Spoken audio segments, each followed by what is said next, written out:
हाँ तो भाई लो आज साइड पे हम गए रहनी है तो का भइला कि एगो सरवा चमचा से भेंट भइला ठीक बा कंपनी के हमरा ये अगर बहन से तो कहता का ए भाई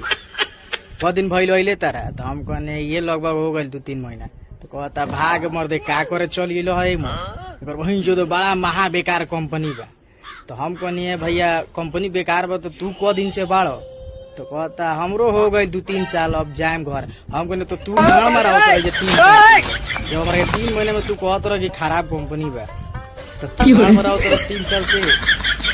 तो इतना हम कहे कि आवत लो तो पैसा लगा के आवत लो 1.5-2 लाख तो कमा लो कौनो बैंक के चमचे के खेत मत पड़ो लो अच्छा से कमा लो जा लो कौनो कंपनी में जेबनू तो ये हाल बा सऊदी में जा चाहे दुबई में जा ये अगर बहन चो तारा के भगा दिए अपने 20-20 साल रहियो से कमाए खतरा ठीक बा तो इकनी के फेरा में ना पड़ो अपन कमा धमा आ परिवार देखो ठीक बा ई चमचा सन के फेरा में ना आ ज्यादा चमचई ना एकदम महंगे करो लो आ कमा लो।